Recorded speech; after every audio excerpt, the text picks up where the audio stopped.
Honourable Michael Hogburn's next lot is fast approaching. But has he met his match in Dave?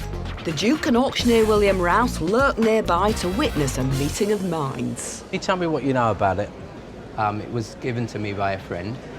Was about to give her some money, and she says, "Dave, look, just take it, because I make miniatures," and she just said I could have it. So you paint miniatures? No. I'm a miniaturist. I make miniature little bears. Oh, I love it. I make miniature little bears. So, do I get that free because we're on TV together? No, I'm so sorry you don't.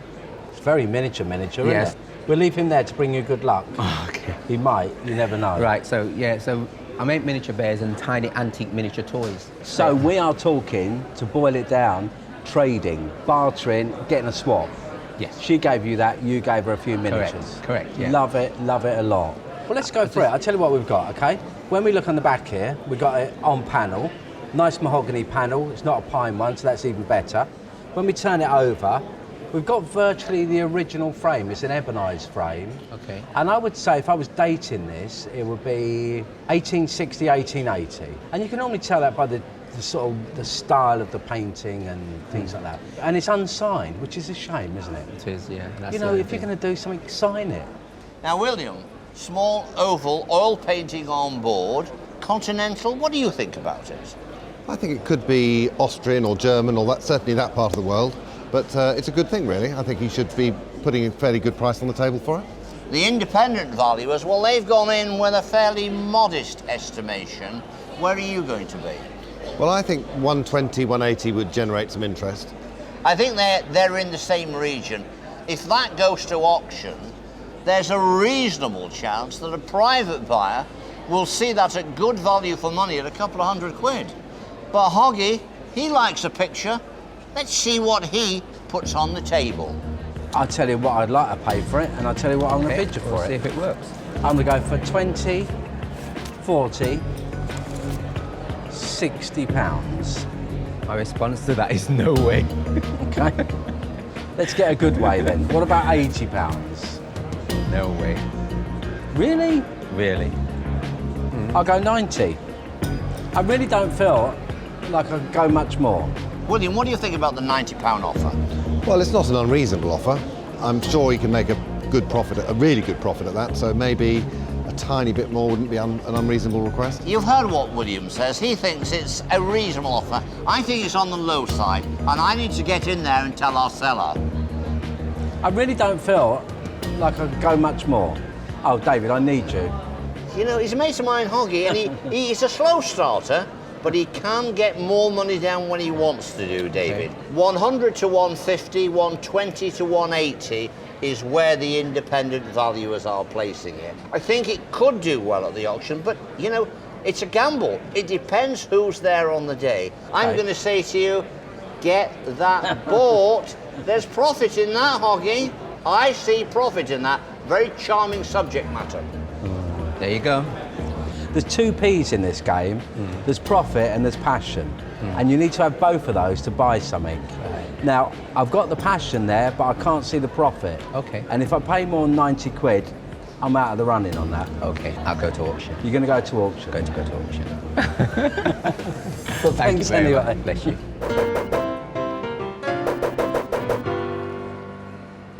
It's the sort of thing I can buy at 90 quid all day long. You can make 30, 40 quid on it. And if it goes to auction, I see it doing 120, 140. So Hoggy thinks he's on the money, but both Davids think it'll fetch more. Let's find out who's right. 130. Now, Dave, you brought along a rather nice 19th century oval oil painting on a board of a young girl with a birdcage and a small bullfinch inside. The reserve is 130. Is it going to make it? I hope so. Here it is. And I've got a bid straight in. I'm bid 120. That's what we like to hear. 120. At 120, all done. Anybody else want to come in at £120? Then 120 it is. Would you accept 120? There's a bid at 120. Your reserve is 130. I can sell that for 120 if you want to sell it. Yes, we can. We've decided we will let it go at a cheap price at 120. £120 under the gavel. We've got some commission to take off. just over 100 quid, 102 quid. That was the real deal. Real deal. The Duke and auctioneer Martin are standing by because this next item is a tricky one. You brought me in this Year of the Dragon, you brought me in a very pretty little Chinese vase. Yeah. Did you buy it? Is it yours? Yes, I've had it over 20 years. Really? Where did you buy it, Trevor? I bought it in I think it was like a little boot sale thing about 20 years ago. Oh, I see. So what made you buy it? Did you like it? It was the colours. It's all the different colours and the dragon. The enamelling? Yeah, and it just felt really nice because you could feel the outside. It's got like you can feel where it's been painted on. Well, I think it's a very pretty little Chinese vase. It's 19th century.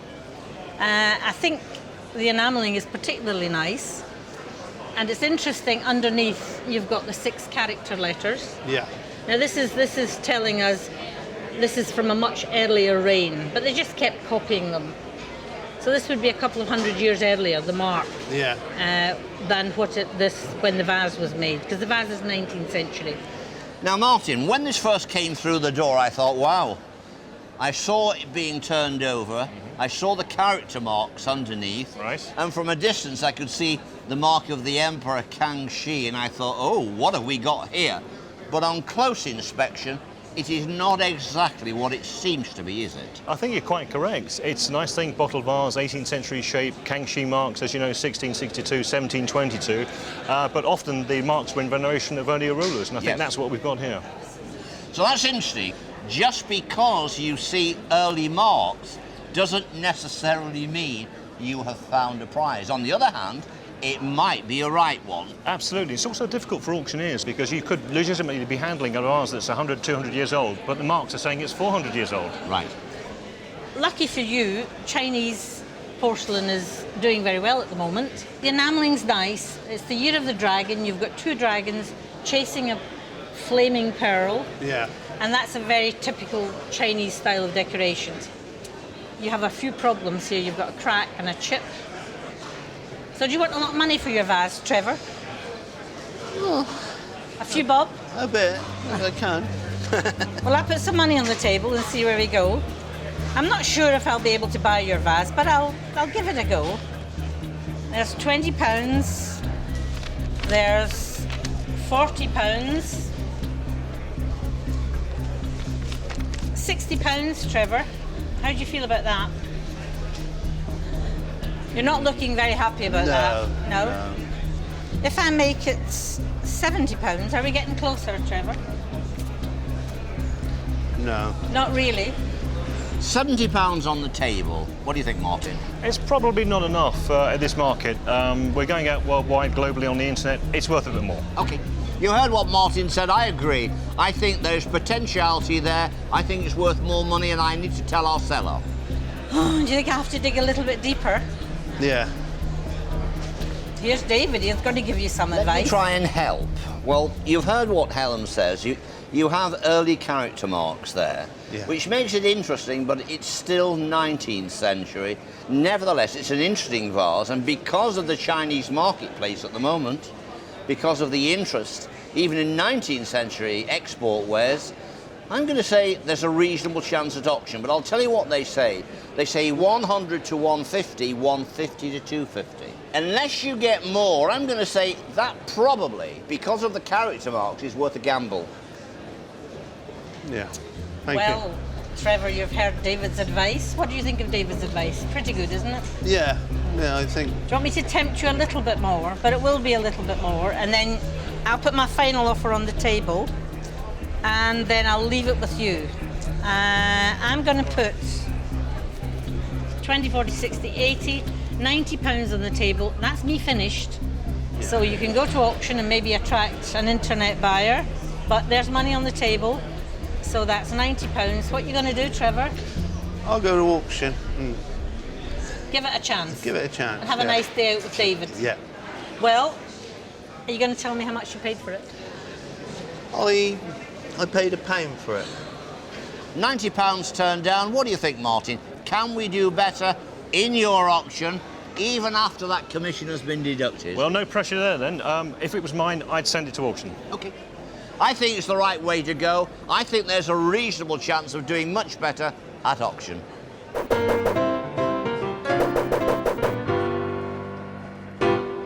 Well, I think it could make a bit more, and it's the year of the dragon, and why not? Somebody might want it, or some Chinese buyer might come in and say, I'll have it, pay a little bit more. A few minutes ago, David advised Trevor to turn down Helen's offer of £90 for his Chinese vase. But will there be a willing buyer for it in the sale room? You turn down 90 quid. You decide, I'm going to gamble, I'm going to go to auction, I'm going to see if we can get a little bit more money. The estimation starts at 100 to 250, and the reserve is 100 quid. Has Trevor done the right thing?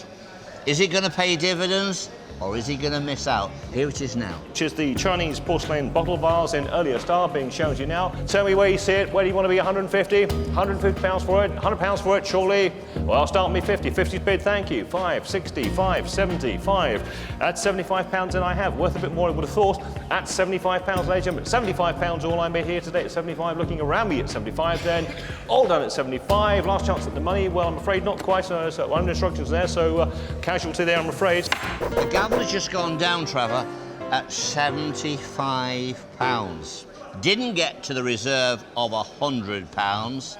What's your feelings? I know it only costs a quid. Well, I had a day out and got to meet you, and it's all interesting stuff. Yeah. OK, real deal, £90. Helen? OK, you were on the cash, girl. She was right. John, you brought a little Worcester plaque here. Worcester, Royal Worcester. Tell me something about this. Well, I used to collect Worcester. Well, I don't collect it now. I haven't collected for 10 years or more. You know, and the sons don't want to collect antiques, so I just thought I'd sell some stuff. I like Worcester, particularly like the plaques they make, and this is by a very well-known artist, Stinton. Yeah, one of the Stinton. Yes. Let me just have a little look at the back stamp on it. Oh, there it is, the Worcester mark, and of course you can date it to the exact year, of course, can't you? These I don't know the year, I haven't worked Well, this will be between 1925 and 1930. Yes, very nice indeed. So, John, how much would you like for this Worcester plaque? Well, as much as you as much as possible if you can, but... That's what they all say. You don't want 50 quid, do you? No. I knew you didn't. 100 sounds more exciting, doesn't it? Not really. I think it's worth a lot more than 100. Is it? Yeah. I've lost touch what they're worth, these things these days. The market's been a bit up and down, hasn't it? Oh, I think Worcester will always sell. What about £150, John? Nah. Aren't I getting close here? Not really. Thought I was. I don't fancy it for a lot more than that. 170. No? No. Nowhere near. 190. No, you're nowhere near. 200. You're still a good way off. Am I really? Yeah. Here's some advice. Well, what we've got here is something which is desirable. 250 to 350 are independent values, and auctioneers say the same. I think you'll out that on your very fashionable stall. He has market stalls all over at these Bracanti fairs, and he's there dappered up like this, and all the ladies come in. Dave, what have you got? I've got this, I've got the Stinton, I've got that, and bang, he's got it sold. Marvellous. You know, he's got those eyes, and you know, he's got the gift of the gab. He'll have that away easy. Yes. I'm going to say, tell him to put some more money down. Well, John, you've talked me into giving a bit more. I wasn't going to. I'd want to give you £230, and that's what I'd want to give. But if you'd rather take it to auction, I'm not offended. That's your final offer? And you're going to say no? No. John, you're going to auction? Yes. Yeah. I wish you good luck. Thank you.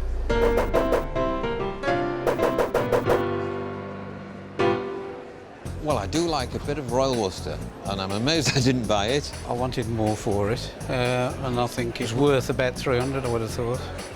Will John manage to get his £300 at auction? Let's find out as his Royal Worcester goes under the gavel of auctioneer Richard Winterton. Where did it come from? I bought it at an antique shop quite a few years ago, about 15. Do you know what you paid 15 years ago? I think it was about 250. It is here in the auction. The range is 280 to 300, and the reserve is 280. It's coming up now. Are they going to go for it? Now we come to the Royal Worcester oval plat there. Signed by James Stinton. A lot of interest on it. A lot of interest. 200, 210, 220, 230, 240, 250, 260, 260, 270, 280, 290, 300, 300 Pass pounds. the art reserve at 300. 300 pounds, done at 3, sold then at 300. OK, 300 pounds. Now there's some commission to take off there. 255 quid. Are you satisfied or are you disappointed? A little bit disappointed, but, you know, that's the way it goes, isn't it? John would have liked to have seen a little bit more, but that's the market, and it's found its level here in the sale room. That's the real deal. Alistair, thanks so much for coming on the show. So very nice to meet you, Debbie. Are you enjoying your day? Having a wonderful day. Good, good, good. Tell me about this box. Well, this box here was a wedding present from my mother and father from the gun room of his turret on HMS Exeter, which was commissioned in 1931. Right. Plymouth. And that's exactly the year of the hallmark. Well, they got married in December 1931. Right. So everything marries up in that sense. And on the top, you say these are all the... These are the signatures of all the people in the turrets, gun turrets, on HMS Exeter. They all came along to his wedding and they all signed on the top remarkable. of the... Amazing, amazing. I love that side of it. But if I'm being brutal... Yes. My comment would be, it looks as though it has been then in the wars. It's covered in dents. Yes. I don't think there's one corner that's not been knocked in. Yes. Its condition is a problem. Yes. And unfortunately, although it has its story, as far as I'm concerned, I'm looking at a scrap item. Yes. So I'm going to be offering you the scrap price for it. Do feel free to say no, but that's where I see it yes. at, Alistair. So 10, 20,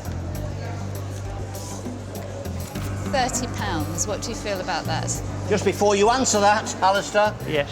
I think what we've got here is rather interesting. A piece of silver. It dates from the 1930s. I'm going to say £30, not enough. 100 to 150 was the estimation. Militaria collectors may desire that even more than the silver content. Go to auction. It would have been lovely to have maybe the boat's name across the front. Yeah. The militaria aspect of it doesn't really come across unless, like yourself, you're directly related to the box in that sense. Yes. So, Alistair, this is my final offer, £30. Yes. I know it's a bit mean. Have you decided what you want to do? I'm going to want to go to auction. Okay, well, please. look, have a great day out. Thank you very much thanks indeed so for much your for time. coming.